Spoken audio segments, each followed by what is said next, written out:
1 Coríntios capítulo 14, do versículo 26 ao versículo 40.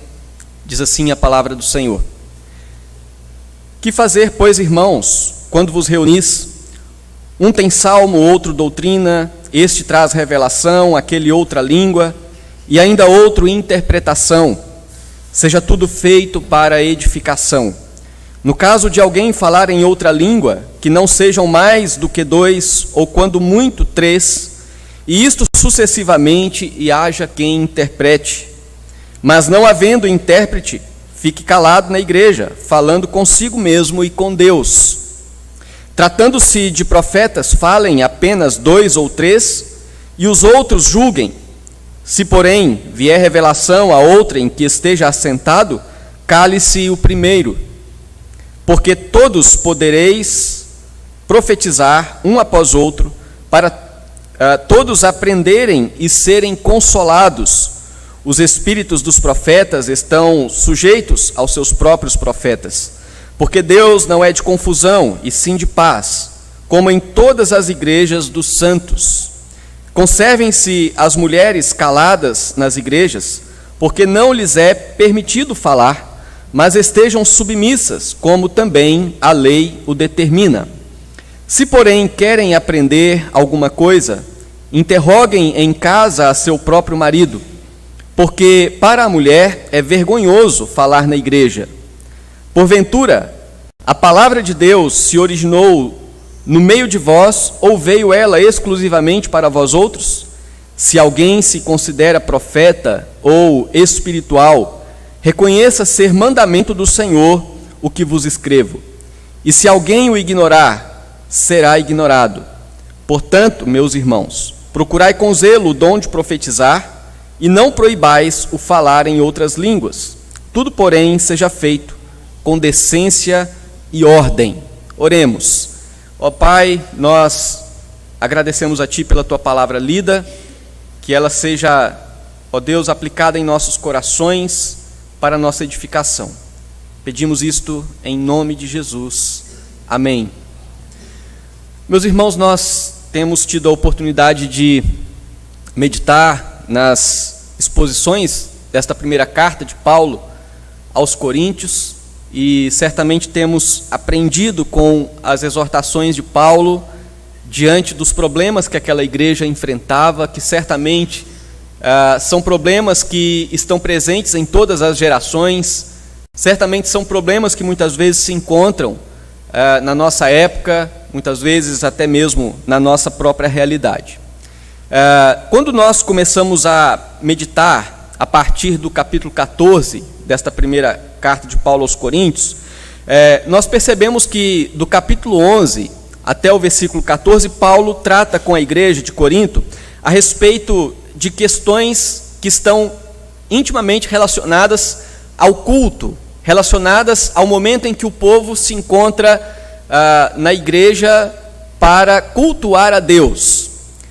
Na época da igreja primitiva, no período da igreja de Corinto, era costume também do povo reunir nas casas. Então, muitas vezes, o culto era nas casas, distribuíam-se os membros em grupos, mas também eles tinham sua reunião, como nós estamos tendo aqui agora, num só lugar. E aqui nós vimos que o apóstolo Paulo fala sobre a postura do homem e da mulher no culto, no capítulo 11, quando ele trata a respeito do uso do véu pela mulher como sendo uma atitude de submissão à autoridade do seu marido. Nós já vimos isto. Nós vimos que no capítulo 12 o apóstolo Paulo trata sobre os dons espirituais, dons que Deus concede aos seus servos para que por meio deles eles então exerçam a vontade de Deus e assim promovam a glória de Deus através das suas ações. Nós vimos no capítulo 13 que a respeito do amor como a motivação correta para todas as realizações. O apóstolo Paulo deixa claro que o exercício dos dons que são dados por Deus só tem sentido e só cumprem o propósito da glória de Deus quando eles são, acima de tudo, usados pela motivação do amor, que é o dom supremo. E nós vimos aqui, já no capítulo 14, que o apóstolo Paulo trata de um culto que é inteligível como demonstração do amor ao próximo. No início do capítulo 14, Paulo fala que aqueles irmãos que no culto então tinham outras línguas, eles deveriam fazer isso de forma que, tendo intérprete, aquilo que eles faziam viesse ser edificante para toda a igreja. Quando nós falamos nesse texto sobre alguns dons, como por exemplo o dom de profetizar que Paulo trata aqui na primeira carta, ele está falando a respeito do dom que Deus, no período da igreja primitiva, concedeu a algumas pessoas, e esse dom estava relacionado à revelação de Deus, a revelação que Deus dava de forma inspirada, a fim de transmitir os mistérios de Deus, e de maneira que a sua palavra foi escrita por meio da sua revelação. Desta forma, então, quando se fala em profetizar nos dias atuais, uma vez que a palavra já está escrita, o profetizar é o exercício do dom que é exercido por aqueles que transmitem a palavra que Deus revelou. Nós vimos aqui sobre o dom de línguas. O dom de línguas foi um dom presente na igreja primitiva. Nós vemos lá o registro em Atos capítulo 2. Nós vemos o apóstolo Paulo falando para a igreja de Corinto a respeito desse dom. E não vemos mais referência desse dom em qualquer outra carta do Novo Testamento. E esse dom certamente cumpriu o seu propósito ali naquele período. E um fato importante é sabermos que o dom de línguas, segundo os registros bíblicos, aqueles que nós temos, eram idiomas conhecidos. Diferentemente do que muitas vezes nós vemos nos dias contemporâneos, supostos dons de línguas como sendo uma expressão de sons que exatamente ninguém pode entender. Portanto, biblicamente, o dom de línguas eram a expressão de algum idioma por parte daquele que tinha o dom, sem contudo que essa pessoa tivesse o conhecimento daquela língua. Ele era um dom dado por Deus e ela podia realizar ou cumprir esse dom para os propósitos que Deus havia estabelecido. E aí então, nesse contexto, falar em outras línguas sem interpretação tornava o culto incompreensível.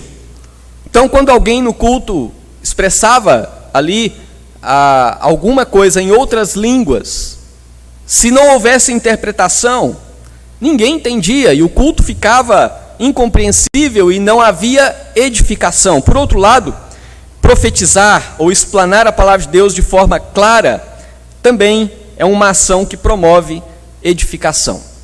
Aqui, no capítulo 14, no versículo 1, Paulo diz assim: segui o amor e procurai com zelo os dons espirituais, mas principalmente que profetizeis. Então Paulo finaliza as suas instruções aqui no capítulo 14 a respeito dos dons, a respeito do culto, e o exercício dos dons, quanto à necessidade de que o culto seja realizado de forma ordeira. Paulo instrui os crentes que o culto deve ser organizado de forma que haja entendimento do que é realizado e, como resultado final, haja edificação daqueles que estão cultuando a Deus. No versículo 26, que nós lemos aqui, diz assim: que fazer, pois, irmãos? Vejam que é uma pergunta que tem a ver com tudo que ele disse até agora, sobre a clareza no culto, sobre um culto que se entenda.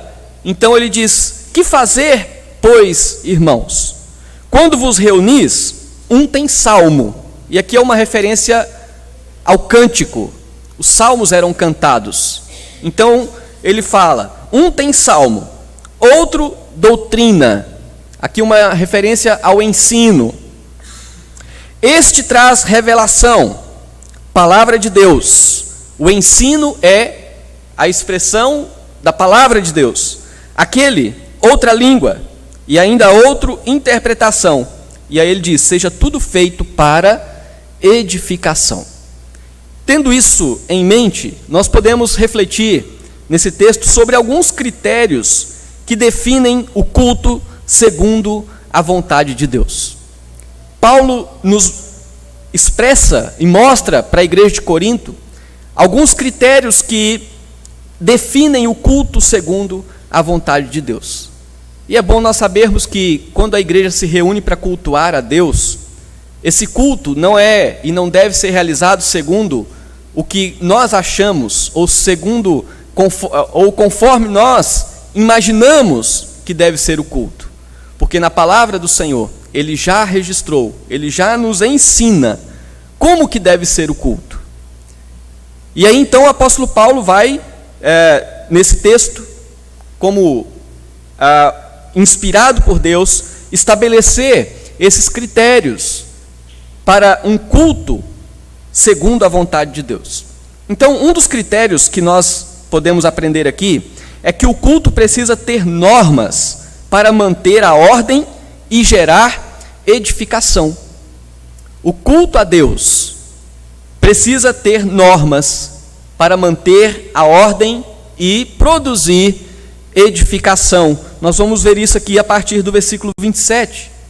A partir das tratativas de Paulo com a igreja de Corinto, então é possível perceber algumas coisas. Primeiro, que eles davam ao dom de línguas uma importância indevida. Era um dom de Deus, era um dom importante, mas a igreja, por algum motivo, alguns consideravam que esse era o melhor dom, e Paulo está mostrando, gente, o dom de línguas é um dom de Deus, mas ele não é o dom mais importante.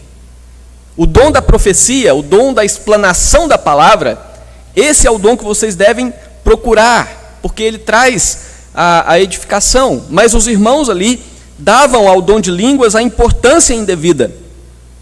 Segundo, eles não utilizavam o dom de línguas adequadamente. É possível que em reuniões alguns se levantassem para falar em línguas, mas não havia interpretação. E pelo texto que nós lemos, é possível que se levantavam 2, 3, 4 falando em línguas sem interpretação, trazendo desordem ao momento do culto. Terceira questão que nós observamos aqui é que eles exerciam seus dons no culto de forma desordeira, de forma que o entendimento e a edificação ficavam prejudicados, razão porque Paulo está instruindo a igreja de Corinto com respeito a este assunto. Então, por estas razões, o apóstolo Paulo estabelece estas normas que possibilitam que o culto fosse realizado com ordem, onde os dons poderiam ser exercidos e todos fossem edificados. É muito interessante porque Paulo, inclusive vamos ver no final do texto, que ele não proíbe os irmãos exercerem seus dons, mas ele diz àqueles irmãos: exerçam os seus dons com ordem, de uma forma que a igreja seja edificada. Vejamos aqui as normas que ele estabelece para a igreja de Corinto. Primeiro, quanto às normas para falar em línguas no culto. Vejamos, irmãos, que essas normas, de forma literal, elas não vão se aplicar para o nosso culto, até porque nós não temos a prática, o dom de línguas não está presente, né? Mas a forma como Paulo instrui a igreja de Corinto naquela situação específica, nos permite tirar alguns princípios importantes para outras coisas, outras situações que são a nossa realidade. Mas, para nós entendermos que Paulo está dizendo, precisa ter ordem. E quanto ao falar em línguas, Paulo estabelece que no culto deveria haver um limite de pessoas que falassem em línguas no culto. Vejam aí o versículo 27. No caso de alguém falar em outra língua, que não sejam mais do que 2, ou quando muito, 3. Então, essa é a norma. Se vocês forem falar em línguas, então, no culto, que sejam 2 e no máximo 3 pessoas. Mas ele não para por aí. Ele diz assim, que sejam no máximo 3 e que seja um de cada vez. Não se levantem os 3 e falem os 3 ao mesmo tempo, porque isso vai gerar desordem. Diz aí, na continuação do versículo 27, quando ele diz: e isto sucessivamente, um após o outro. A outra norma é que, além de serem no máximo 3, um de cada vez, só se devia utilizar esse dom se houvesse alguém para interpretar. Diz aí, final do versículo 27, e haja quem interprete. Versículo 28, mas não havendo intérprete, fique calado na igreja, falando consigo mesmo e com Deus. Então vejam, meus irmãos, que o apóstolo Paulo estabelece essas normas quanto à utilização do dom de línguas naquela igreja. E é uma norma que, de fato, tinha o propósito de estabelecer a ordem no culto, para que o culto não fosse um momento onde havia confusão, mas que houvesse entendimento. Paulo fala sobre as normas para profetizar no culto. E lembrando, como nós já falamos, profetizar no culto é o mesmo que expor a revelação de Deus, expor a palavra de Deus. E aí Paulo traz normas para isso também. Então, profetizar é o mesmo que anunciar as verdades reveladas por Deus. No período da igreja primitiva, quando a Bíblia ainda estava sendo escrita e a revelação ainda estava sendo dada por Deus, muitos, principalmente os apóstolos, recebiam revelações, e essas revelações eram usadas como palavra de Deus e elas eram registradas. Depois que a Bíblia foi completamente escrita, nós profetizamos apenas transmitindo aquilo que Deus já nos deixou escrito pela sua palavra.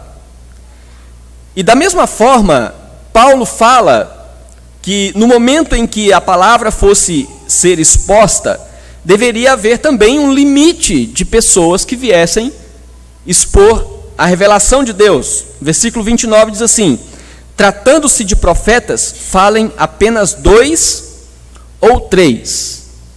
Essa é uma norma. E a outra norma quanto a isso seria que houvesse uma verificação da veracidade daquilo que ele estava falando.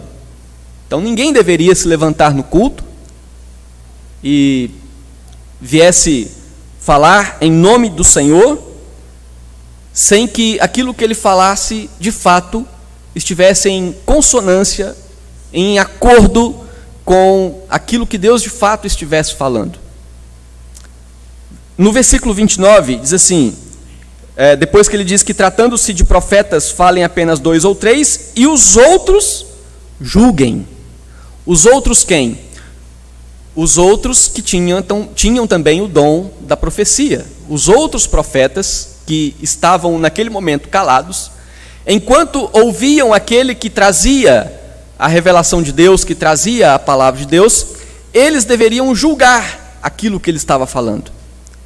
E se por acaso aquele que falava, porventura, ensinasse algo que não estivesse em concordância com a revelação de Deus já registrada, essa pessoa deveria ser exortada, no sentido de que fosse alertada de que a sua palavra não estava de acordo com a revelação de Deus. Era assim que devia ser. O que os profetas ensinavam devia ser confrontado com as Escrituras. No período da igreja primitiva, o Antigo Testamento já estava revelado, a Escritura já estava revelada, já estava escrita. Então eles tinham já um parâmetro para comparação daquilo que estava sendo dito. E o que estava sendo dito tinha que ter coerência com a Escritura que eles já tinham em mãos. Então, os profetas não poderiam ensinar nada que contrariasse a revelação de Deus. E também, o mesmo princípio para os que falavam em línguas deveria ser aplicado aos que profetizavam. Ou seja, deveria ser um de cada vez. Aqui no versículo 30, diz assim: se porém vier revelação a outrem que esteja assentado, cale-se o primeiro.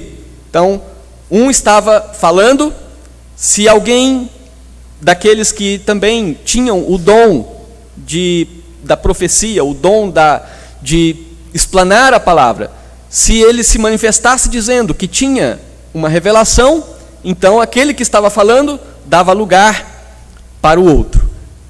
E versículo 31, porque todos podereis profetizar, um após o outro, para todos aprenderem e serem consolados. E aqui é importante nós entendermos o motivo, a razão, o objetivo da explanação da palavra de forma inteligível, de forma compreensível, é que por meio da palavra todos aprendam e todos sejam consolados. Então, onde a palavra de Deus não é pregada de forma clara, de forma inteligível, não se pode alcançar esses propósitos da pregação. Que haja o aprendizado e que haja consolo. No versículo 32 diz: os espíritos dos profetas estão sujeitos aos próprios profetas. Isso aqui simplesmente significa que alguém que recebe no seu coração o desejo de falar da palavra de Deus, aquele desejo não é incontrolável. Ele pode esperar a sua vez. É isso que Paulo está falando, quando ele diz que o espírito do profeta está sujeito ao próprio profeta. Então, não precisava que os outros entrassem em desespero e falar: é minha vez, deixa eu. Não, o espírito do profeta está sujeito ao profeta. Ele pode segurar, ele pode esperar. É o que Paulo está dizendo aqui. E no versículo 33 ele diz: porque Deus não é de confusão, e sim de paz. Então, meus irmãos, o culto a Deus precisa ter ordem, né? De maneira que ele produza edificação, aprendizado, consolo, e todos saiam com seus corações cheios daquilo que foi realizado no momento do culto. E aí Paulo trata de uma outra norma, finalizando aqui essas normas que ele estabelece para que o culto seja realizado segundo a vontade de Deus. E essa norma é uma norma que tem muito a ver com uma decisão que foi tomada e foi ratificada pela Igreja Presbiteriana do Brasil na sua última reunião ordinária em Cuiabá, onde nós estávamos presentes. Paulo diz aqui no versículo 33, no 33 e no 34, porque Deus não é de confusão e sim de paz, como em todas as igrejas dos santos, conservem-se as mulheres caladas na igreja, porque não lhes é permitido falar, mas estejam submissas como também a lei o determina. A leitura pura e simples desse texto parece até ser agressiva, né, às mulheres. Parece ser uma expressão que esteja trazendo uma censura às mulheres. Mas logicamente que não é isso que o texto está dizendo, não é este o propósito do apóstolo Paulo em relação às mulheres. Ele está falando de algo muito específico aqui em relação às mulheres no culto. E a ideia aqui é, como norma, que a mulher não julgue os profetas. Nós já vimos aqui que quando um profeta pregava, os outros profetas julgavam aquilo que ele estava ensinando, aquilo que ele estava trazendo. E o apóstolo Paulo, então, diz para que as mulheres, naquele contexto, não utilizassem da palavra para trazer julgamento ou julgar a palavra dos profetas. Uma das razões, e é uma razão teológica, está relacionado à questão da autoridade que Deus deu ao homem no exercício do seu ofício. Possivelmente, daqueles profetas, a sua esposa estaria presente, e, como diz o apóstolo Paulo, seria vergonhoso que a esposa ali então trouxesse algum tipo de correção para o seu marido que estivesse transmitindo a palavra naquele momento. Essa tarefa deveria ser deixada para os outros que exerciam também o mesmo ofício, né? Então, é neste sentido específico que o apóstolo Paulo diz aqui nesse texto que as mulheres, então, conservem-se caladas. E ele diz que, no versículo 35, porque, porém, se querem aprender alguma coisa, interroguem em casa o seu próprio marido, porque para a mulher é vergonhoso falar na igreja. A ideia é, se enquanto alguém estava transmitindo a palavra, ficou em dúvida, ficou alguma coisa, ao invés de julgar o que ele falava, então consulte o seu marido em casa. Mas aqui o princípio também se estende não apenas ao marido, mas pode depois consultar um líder da igreja, consultar um presbítero, pode consultar um pastor e entender aquilo que porventura causou dúvida, né? Então, é sobre isso que o apóstolo Paulo está falando, num contexto de ordem no culto. E aqui, por uma questão de submissão e respeito ao marido, como nós já falamos.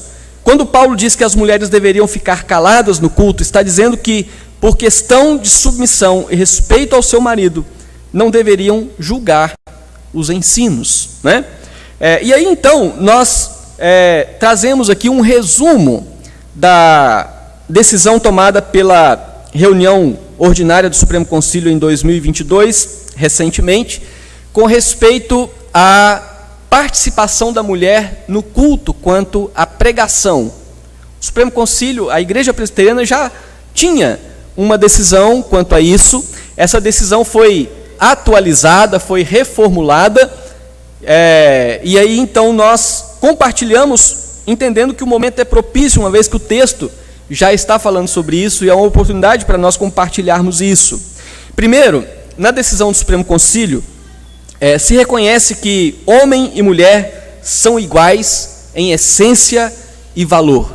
A igreja reconhece que não há diferença alguma entre homem e mulher quanto à sua essência, quanto ao seu valor. Também se reconhece que eclesiologicamente, ou no contexto da igreja, homem e mulher fazem parte do sacerdócio dos crentes. Ou seja, homem e mulher são chamados por Deus para glorificar a Deus e dedicar a sua vida e servir a Deus e realizar e exercer os seus dons. A igreja reconhece que homem e mulher igualmente são chamados por Deus para servirem a Deus no sacerdócio. De forma missiologicamente, homem e mulher são responsáveis em anunciar o Evangelho. A Igreja Presbiteriana reconhece e declara isso. Homem e mulher são igualmente responsáveis em anunciar o Evangelho, através do evangelismo, através do discipulado, através do ensino, do aconselhamento. Não há diferença entre o homem e a mulher. A igreja reconhece que Deus concede dons e estabelece funções no corpo de Cristo. Então aqui é que há uma distinção. Deus concede dons aos seus servos e estabelece funções. Então, Deus estabelece funções que algumas delas são diferentes para homens e mulheres. Vejam que toda a base ela está fundamentada no fato de que, em essência e valor, o homem e a mulher são igualmente diante de Deus. Não há diferença. Mas Deus estabelece funções no corpo de Cristo. E há dons que não exigem o reconhecimento formal, mas há dons que exigem o reconhecimento formal através do ministério ordenado.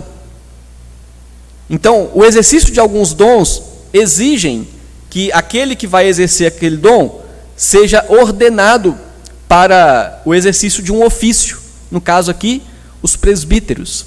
E no contexto da igreja, os presbíteros, pelo seu dom e pelo seu ofício, eles são responsáveis em pregar a palavra no contexto do culto solene a Deus. Então, há uma distinção entre o culto solene e as demais reuniões da igreja. O culto solene é o contexto em que os crentes são ensinados através do ministério ordenado, daqueles que foram ordenados para o ministério e para pregar a palavra. Então, no contexto do culto solene, as mulheres por não exercerem o ministério ordenado, não devem fazer uso da palavra. 1 Timóteo 2,12, e não permito, o apóstolo Paulo falando, que a mulher ensine, nem exerça a autoridade de homem, esteja, porém, em silêncio. Então, o apóstolo Paulo está dizendo que a autoridade que Deus deu ao homem, pelo seu dom e pelo seu ofício específico, é a autoridade de um presbítero, de um mestre, de um pastor, e sobre ele está a incumbência, sobre ele está a tarefa da pregação da palavra no contexto do culto. E aqui então é que encontramos a vedação da participação da mulher como alguém que pregue em um culto solene, uma vez que, biblicamente falando, essa é uma tarefa daqueles que exercem o dom como alguém que foi ordenado, que recebeu a imposição de mãos para exercício desta função. E é assim que a igreja presbiteriana, então, interpreta tanto o texto de 1 Timóteo, capítulo 2, versículo 12, como também esse texto da primeira carta de Paulo aos Coríntios, capítulo 14. De maneira que a mulher tem total liberdade na igreja para ensinar na escola dominical, para dar um estudo bíblico, para aconselhar, para discipular, para evangelizar, para exercer os seus dons. Mas a igreja entende, à luz da palavra de Deus, que a pregação requer o ofício daqueles que foram ordenados para esse sentido, para esse propósito, para exercer esse dom. E assim então a igreja estabelece o entendimento. Então, a igreja entende que essas ordenanças divinas não significam desigualdade essencial ou de valor, mas apenas diferentes funções. Logicamente que muitos acabam julgando a igreja como sendo uma igreja que desvaloriza as mulheres, ou uma igreja que não reconhece o valor das mulheres, mas certamente passa longe disso. A igreja é uma igreja que ama o ministério das mulheres e valoriza o ministério das mulheres, incentiva o trabalho das mulheres e reconhece o quão importante é o trabalho das mulheres no contexto da igreja. E aí então, o apóstolo Paulo, nesse texto, como nós vimos, estabelece esta como sendo uma das normas ali para que o culto tivesse a sua ordem. Então, meus irmãos, nós precisamos estar atentos para que o culto seja realizado com a ordem necessária para que haja edificação. E qualquer tipo de ação que torne o culto um lugar de glórias ao homem é um culto que não edifica.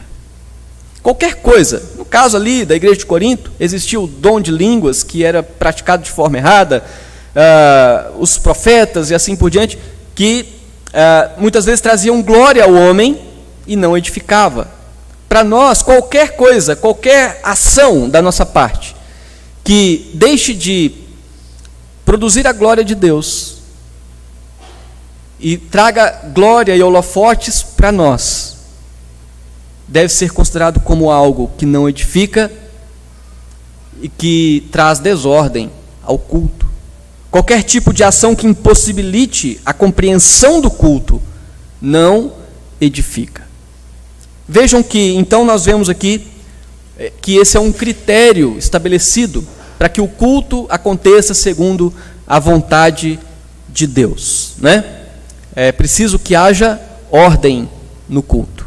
E agora, de forma mais rápida, a segunda parte e última, nós vemos o segundo critério estabelecido aqui pelo apóstolo Paulo, para que haja um culto segundo a vontade de Deus. O critério é que o culto deve seguir os preceitos da palavra e não a vontade pessoal da nossa parte. O culto deve obedecer o que a palavra de Deus estabelece e não a nossa vontade pessoal. É possível que alguns crentes de Corinto não aceitavam as orientações de Paulo e as consideravam menos importantes do que a opinião própria deles. É possível que, ao ouvirem estas orientações de Paulo, muitos dissessem: que isso, Paulo, esse negócio de cada um falar de cada vez, eu não penso assim, eu penso diferente. Que isso, Paulo? Esse negócio de, na hora de falar da palavra, ter que ter alguém que julgue, você pensa assim, mas eu penso diferente.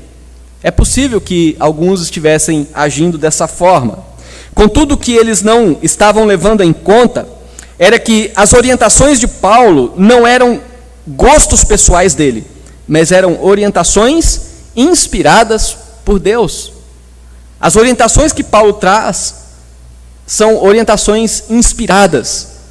É Deus revelando a Paulo e mostrando como que ele próprio queria que o culto acontecesse. E Paulo então combate o orgulho daqueles crentes de Corinto, argumentando que antes de eles serem convertidos e antes da igreja deles existir, a palavra de Deus já havia sido estabelecida. Antes deles existirem, a palavra de Deus já havia sido estabelecida. No versículo 36 diz assim: porventura, a palavra de Deus se originou no meio de vós, ou veio ela exclusivamente para vós outros? Então todos os ensinos de Paulo, bem como os ensinos a respeito do culto, provêm da inspiração divina e estão baseados nas escrituras do Antigo Testamento. Toda a base e o fundamento dos ensinos de Paulo são anteriores aos crentes de Corinto. E eles agiam orgulhosamente, como se a opinião deles estivesse acima da própria Escritura. Contudo, Paulo os exorta a reconhecerem que seus ensinos, por serem inspirados por Deus, estão acima da opinião deles. De maneira que eles deveriam simplesmente acatar os seus ensinos, se eles de fato eram servos de Deus. Porque a palavra de Deus está acima da opinião pessoal de cada um de nós. No versículo 37 diz assim: se alguém se considera profeta ou espiritual, reconheça ser mandamento do Senhor o que eu vos escrevo. E se alguém o ignorar, será ignorado. E aqui Paulo está dizendo: se você ignora a palavra de Deus, você também vai ser ignorado por Deus. Sobre essa questão, essa decisão do Supremo Concílio em relação às mulheres, eu ouvi de alguns colegas de ministério dizendo que simplesmente não acatariam a decisão do Supremo Concílio. Se a decisão tem embasamento bíblico, por mais que a opinião pessoal seja contrária, é necessário obedecer. Porque a nossa opinião pessoal não pode superar aquilo que a palavra de Deus nos ensina.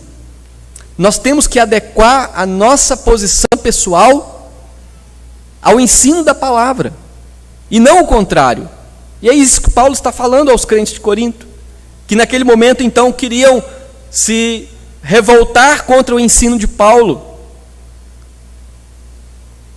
E aí então nós refletimos que o culto é a Deus, e Ele mesmo estabelece na sua palavra a forma como Ele deseja ser cultuado.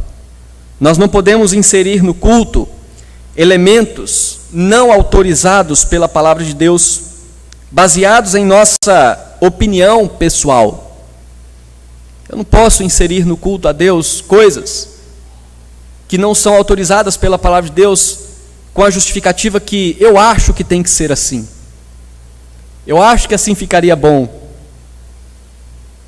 Nós temos que cultuar a Deus segundo o que Ele quer, de acordo com o que Ele quer, da forma como Ele quer ser adorado.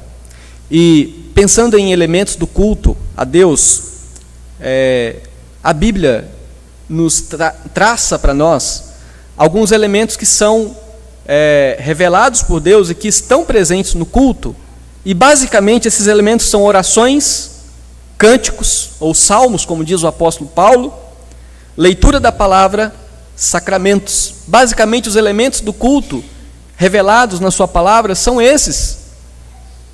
E nós devemos certamente nos cuidar para não inserir no culto a Deus coisas que Deus não quer, coisas que tragam glórias ao homem ao invés de produzir a glória de Deus. Nós não podemos formatar o culto satisfazer as nossas vontades pessoais. O culto deve obedecer o formato que Deus quer que ele tenha de acordo com a sua palavra revelada. Então, meus irmãos, Paulo conclui reafirmando que o problema no culto da igreja de Corinto não era a presença do dom de línguas, que ainda era ativo naquela época, e nem o uso da palavra por várias pessoas. Esse não era o problema. O problema era a desordem. Onde há desordem, não há edificação. O culto centrado no homem e sem ordem não cumpre o que Deus estabelece quanto ao culto que ele requer. Por isso ele termina dizendo: portanto, meus irmãos, procurai com zelo o dom de profetizar, e não proibais o falar em outras línguas. Tudo, porém, seja feito com decência e ordem. Nós vimos aqui nesse texto 2 critérios que definem o culto segundo a vontade de Deus. Primeiro que nós vimos é que o culto precisa ter normas para manter a ordem e gerar edificação.